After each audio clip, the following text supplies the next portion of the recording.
এক ম্যাচ হাতে রেখেই আফগানিস্তানের বিপক্ষে টি-20 সিরিজ জিতেছে বাংলাদেশ। আজ রোববার দুই দল তৃতীয় ও শেষ টি-20তে লড়বে। এর আগে প্রথম দুই ম্যাচে টানটান উত্তেজনা ছড়িয়ে জিতেছিল জাকের আলী অনিকের দল। এবার আফগানিস্তানকে হোয়াইট ওয়াশ করার সুযোগ তাদের সামনে। শারজাহা স্টেডিয়ামে বাংলাদেশ সময় রাত 8:30টায় ম্যাচটি শুরু হবে। শেষ ম্যাচে বাংলাদেশ দলের একাদশ কেমন হবে তা নিয়ে আগ্রহ রয়েছে ভক্তদের। প্রথম দুই ম্যাচের স্কোরকার্ড দেখলে স্পষ্ট যে মিডল অর্ডার নিয়ে বাংলাদেশ টিম ম্যানেজমেন্ট খুব একটা স্বস্তিতে নেই। ফলে আজকের ম্যাচে সেখানে দেখা যেতে পারে তাওহিদ হৃদয়কে। তিনি ফিরলে বাদ পড়তে পারেন শামীম পাটোয়ারি। যদিও দ্বিতীয় ম্যাচে 22 বলে 33 রান করেছিলেন শামীম। এছাড়া বাংলাদেশের একাদশ অপরিবর্তিত থাকার সম্ভাবনাই বেশি।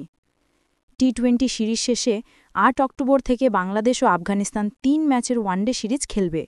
ফলে তাসকিন যথারীতি বিশ্রামে থাকতে পারেন শেষ টি-20তে। এছাড়া সিরিজ নিশ্চিত হয়ে যাওয়ায় মুস্তাফিজুর রহমানকেও একাদশের বাইরে রাখা অসম্ভব নয়। তেমন কিছু হলে একাদশে ফিরতে পারেন তানজিম হাসান সাকিব।